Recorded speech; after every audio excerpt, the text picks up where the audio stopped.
Okay, episode 147 of the Super League pod in the bag. I'm powering through my hangover, getting towards the part of the show I have dreaded almost since you inferred that Mitchell was going to beat me this week.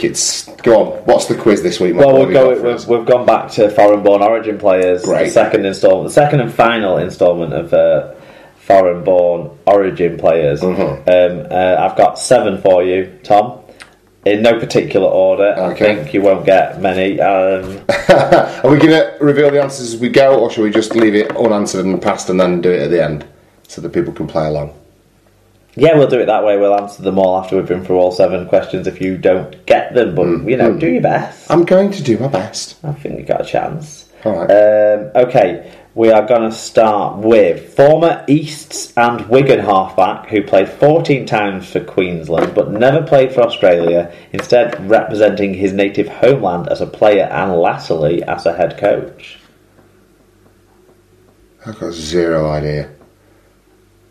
Right, let's try and unpack this. Do we have dates or when he was playing East? So it's an older player, isn't it? He played for Wigan in the early 2000s. Yeah, 2000s. And Easts before that. No, we have to pass.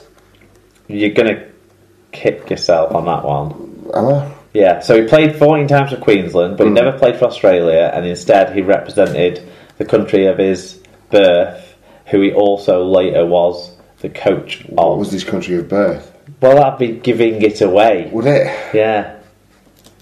Well, then I don't know. Okay, second one. This winger has 3 New South Wales caps in 3 different years, 2009, 2013 and 2014. He was born in Aberdeenshire, Scotland, and played his entire NRL career for Newcastle.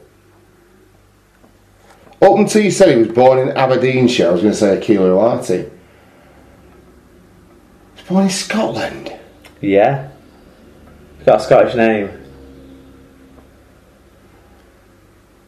No, I don't know. No. You do know. He retired this year, that's your final clue.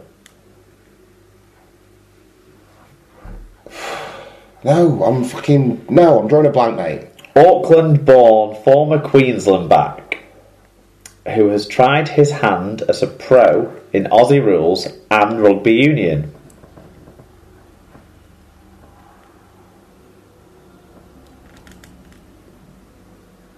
Is he fellow? No. No. Carmichael Hunt. Yes. Thank you. Well done, Thomas. Okay. Number 4. Current Australia, Queensland and Canberra forward, born in Auckland. Josh Papali. Yes. Well done. Thank you. You're on fire now. Do you want to go back, to the first 2? No, because I don't fucking know him, mate. That's why I'm saying pass. It's not like I'm just being... Oh, yeah, no, I know him, but fuck it, I'll build the tension. 5. Former Brisbane, Queensland and Australia forward, who gave it all up to fulfil his boyhood dream of representing the All Blacks, then came back to Queensland, then went back to Union, and he was still playing in 2016 at the age of 42 in lower grade Australian Rugby Union. Nah, that one's flummoxed me. No, pass, go on. What's the next one? Okay, number 6. This Fijian-born winger... Akira Uate. Oh, for fuck's sake. And that's why I stopped there, because I knew you were going to say that. Scored 5 tries in 6 appearances for Queensland between 2001 and 2002. He was capped by Fiji and Australia in league. He was capped for both of them, both before and after an 8-year spell in rugby union. If it's not Akira Uate, I don't want to know. You'll kick yourself on this one. Will I? Yeah. Start again. So, think about Australian and Fijian International Rugby League wingers. Okay. Who might have been playing for Queensland between 2001 and 2002, but also played 8 years in rugby union. He played internationally in rugby union. For? Australia and probably Fiji. I don't know. No, stop. No. Right? No, I might kick myself. Final one. Right. Fijian. Akira Uate. Front rower. Civic receiver. Yeah. Thank you. You got 3 out of 7. Well, I think we've got the episode title sorted anyway. Right, so how much did I get? You got 3 out of 7. Do you know what? Going in, I'd have been happy with that. So, let's talk about the people I didn't get. Yeah, so for anyone who wants to still spend time working at Outpost now, first one was the East and Wigan halfback. New South Wales, Queensland was his state. Papua New Guinea was the country he played for and lately coached. Lamb? Yes, Adrian Lamb. Thank you. I just said Alan Lamb. Adrian Lamb. Yes. Okay. The Scottish born. I would have probably got it if you told me Papua New Guinea. I could have fathomed it out. The Scottish born winger. Yeah, this one. Played his entire career for Newcastle. When he scored a try, they used to play like the Highland Fling. Did they really? He had like a dispute about concussions with the club that we talked about on an episode earlier this year. Oh, James McManus. Thank you. The All Black, who you didn't get, was Brad Thorne. Right. Who had quite a distinguished career in both codes, really. And then the winger. Yeah. Have you got it yet? No. Lottie Takiri. Fuck off! Oh, no! Oh, that's not even like an obscure one. Lottie Takiri's a hell... Oh, I am kicking myself over Lottie Takiri, yeah. Ugh. Well, there you go. Is it Uate? Yeah, I think that's got to be the episode title. Can we loosen it off next week a little bit? I don't like these Aussie ones. Well, normally I give you like a comfortable week and then a tough week, don't I? Yeah. I like to. Oh yeah, so I've got. I like to make you think like you're doing well, and then say, well, they deconstruct me. Yeah, it's great. You do my emotions, the world of good. Recommendations this week, Mark. I suspect you've got a lot of really good ones from your time in York, so I'll jump in at the front and just say that I downloaded the new Royal Blood album earlier this week, and it's, well, if you like me and you like rock and roll, you'll like Royal Blood. They're very boisterous considering there's only bloody 2 of them. The album's called How Do We Get So Dark. It's their sophomore album. I would strongly encourage that you check it out. I didn't realise they were already round to second album time. Well, the first album was at least 2 or 3 years ago. Was it? Yeah, they've been knocking about. But what have you got for us this week? We ate at a place called Ambient Tapas. In York. We ate at their Goodram Gate location, but they also have one on let me find it. They have another one somewhere else in the city on Fossgate. Okay. Is where they also have one, and they have locations, I believe, in Leeds and Hull. We enjoyed it immensely. Everything we had was great. The tapas in Hull's like the scratchings. The chickpea and potato fritters were great. Emma was a big fan of the Mediterranean vegetable paella. Mm-hmm. They had these sort of quail egg, Scotch egg. It was like a quail egg inside of a lightly spiced lawn sausage / black pudding mix. Right. Oh man! Yeah. That was very nice. I couldn't fault it. I couldn't criticise it at all. And also, we went to a cafe for lunch on Thursday, and I've looked it up on the map because I didn't take in its name at the time. But it looks to be called Burr Coffee. All right. And I had this sort of. It was on their brunch menu. It was a ham hock and chorizo hash. Ham hock, chorizo and potato hash. Okay.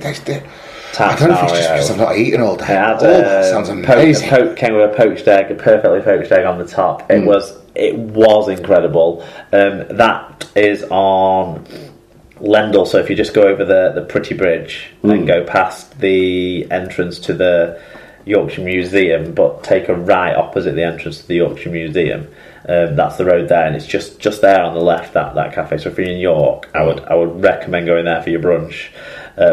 Late breakfast, basically, is what we had. Wow. That was really nice. And that's kind of it. TV wise, we're still plugging our way through the Buffy.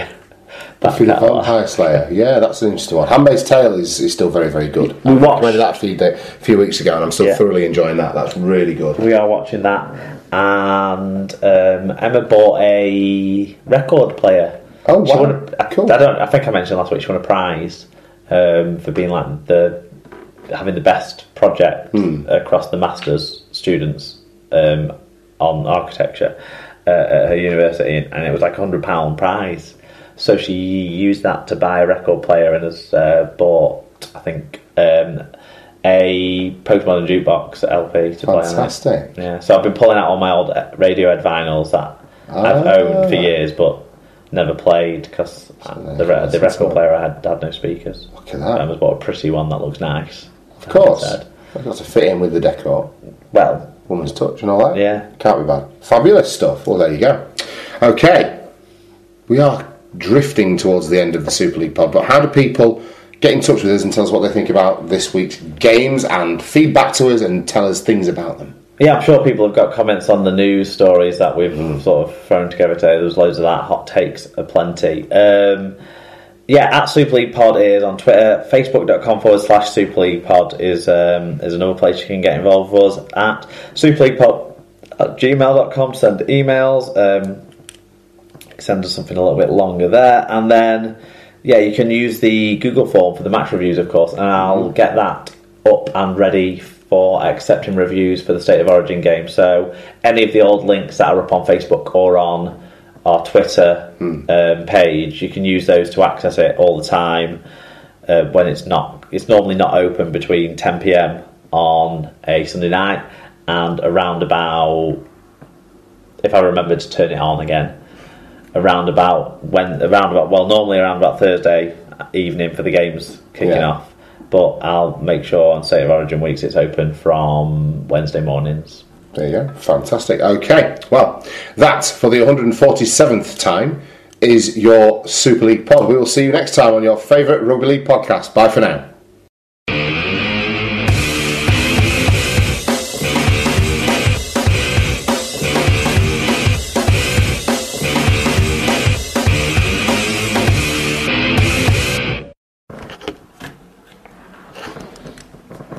In this shit, Aaron's Father's Day card was like a little quiz. So you sit down and you ask the kid the questions. Right. Then you're down. How old is Daddy? 68. Where's Daddy's favourite place to go? Rugby. Which was good. What's Daddy's job? Calling people a long way away. Hello! Which was good. I can't think if there's any other funny ones. You do have a loud booming voice. You wouldn't be good at it. Maybe I could find some sort of employment. Oh, Daddy always says balls. I think she meant balls. No, she means ball because you'll be saying. You'll be saying balls later on. You'll be not swearing in front of her, so you'll be going to a more friendlier alternative. But it is certified here. The best thing about Daddy is that he is funny. So, and I have it. What are we missing? I have it written down. There's a few other bits and pieces. Well, just not very. My message for Daddy: I love you, Daddy. Yeah. What is Daddy good at? What is? Oh, don't be cruel to me. What is Daddy good at? Telling stories. I do tell you. I tell you good yarn. What is Daddy not so good at? Playing football. Well, yeah. Yeah, she's on it. She's pretty much cracked, isn't she? No, how tall is Daddy? 168. How close is that? 180. Ah. My favourite thing to do with Daddy is make things like models and the whole world because he kisses me and oh, there you are. You see, I was trying to keep some of the sweeter, more saccharine ones out of the way, but anyway, sorry. I'm ready to go whenever you got. Easter egg sorted. For fuck's sake, yeah. I'm sure I'll forget that I'm being recorded again at some point.